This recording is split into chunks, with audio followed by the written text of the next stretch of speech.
was Peel Park Library and Crescent. Well, you're going there anyway to visit Eddie Frau. He lives in a building on the Crescent itself. I lived in Lower Broughton, not very far from where he lived, in 1933 and 34. I remember going to the house and meeting both his father and his mother. Of course, it's a long while ago, and I've forgotten most of it. But the thing that sticks in my mind the hardest is his father's singing. The song that I remember is MacGregor's Gathering, and he used to stand up, you know, and with, I like to use the word great gusto, but certainly with a lot of feeling, and you could really feel the Scot pride of his country coming out. If they rob us on a man, pursue us with beagles, give their rose to the flame and their flesh to the eagles, then gather. Like thousands of other working men, MacColl's father was a victim of the economic crisis of the 1930s.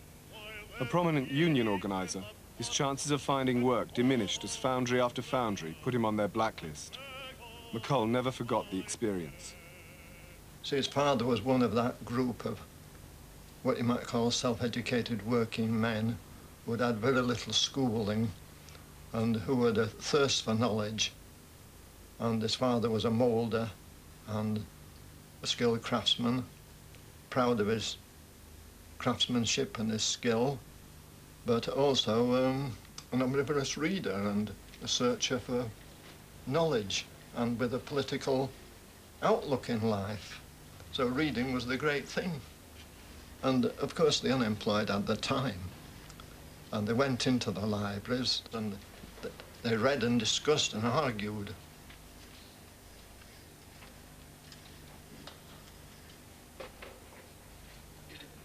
You go in the public library, it's warm, and you pick a book up, and I can remember then, mixed in with the smell of leather that you get, also the smell of unemployment, the smell of the unemployed.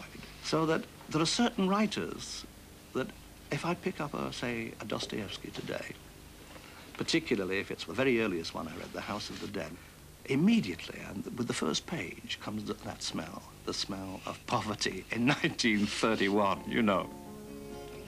My old man was a union man, fought hard all his days. He understood the system and was wise to the boss's ways. He said, if you want what's yours by right, you'll have to struggle with all your might. They'll rob you blind if you don't fight, son. That was my old man.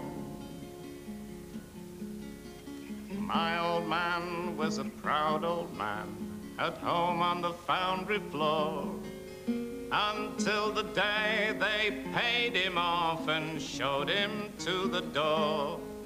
They gave him his card, said things are slack, and we've got a machine can learn the knack of doing your job, so don't come back.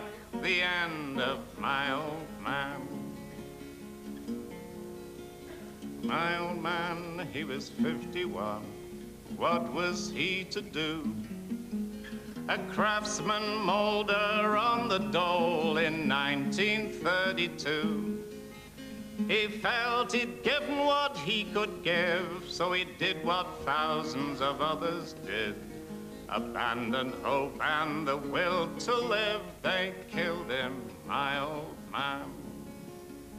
MacColl left school in 1929 at the age of 14, and after a series of short-lived factory jobs, joined his father in the ranks of the unemployed.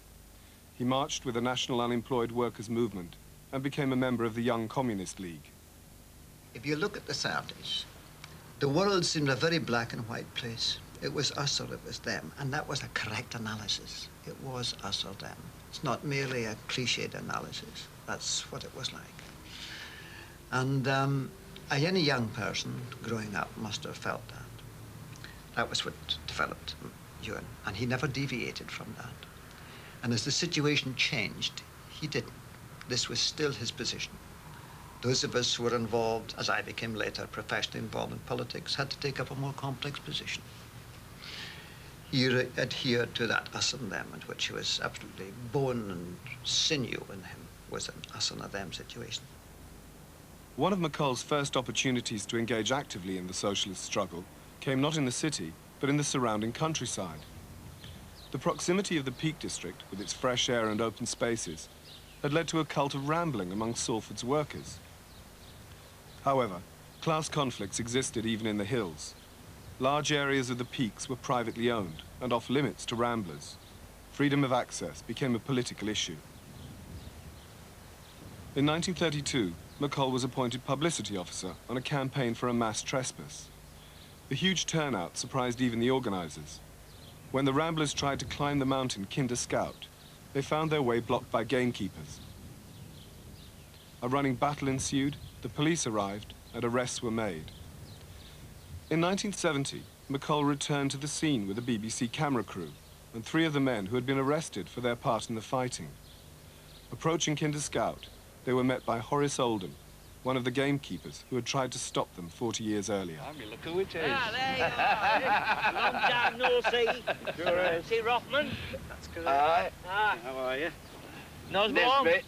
No, eh? Aye, Nesbit. Oh, Nesbit, no. That's it. Oh, you are the one I that's- was after. Oh, aye. I was You're- after Nosbaum. Ah, but I was after you and all. I know you was. I'd chase you once or twice. And I chased thee. I remember you. That's right. You I was the dragged press in on officer on it. this. Oh, you was he was dragged in on this. No. He was a fool. He wasn't. We're all fools sooner or later. I don't think you achieved anything. No. No. Well, that's just a matter of opinion, isn't it? Well, I don't know. The only kind of fresh air that we can get from a mucky city was for a shilling ride up to Marple Yes. and to ramble in this fresh air. I think you were brainwashed. I mean, it was all right for you. I mean, you had a vested interest. I and you had a hadn't. job. Well, you were a gamekeeper. I wasn't a gamekeeper. What were I you worked then? on the water board. Oh, you'd always worked On the corporation, yes. And they hired you to beat us up. Why did you have those sticks with you? Well, Wait a minute, just a minute. Yes, go on. Now, there was 6 of you. I think there was more than 6 of you, but anyhow, we'll just put it at Yeah. 6. You had no chance of stopping us going on to the Kinder Scout. Yet you used your stick. Oh, were he been Lord Randolph's son? Oh, were he been my bonny young man? I've been to the wild with Mother Mac, my bed soon. For I'm weary wi' hunting and a fain would lie down. Forgot ye your supper, Lord Randolph's son. Forgot ye your supper, my bonny young man. I dined with my true love, Mother Mac, my bed soon. For I'm weary wi' hunting and a fain would lie down. I walked Salford from the time I was 14 to the time I was 18, I would guess, with a mate of mine, a fellow called Bob Goodman, who lived in Briggs Street in Salford. Bob and I used to walk round the town and we'd say, that's the place where Engels mentions in that letter to Marx that he wrote on October the 13th, 1874, or whatever, you know. Say, no, and we have an argument about this. Or we're walking through Ardwick, you say, oh, that's the mill that's mentioned in the condition of the working class in late 1834. That's the one that he says about so-and-so.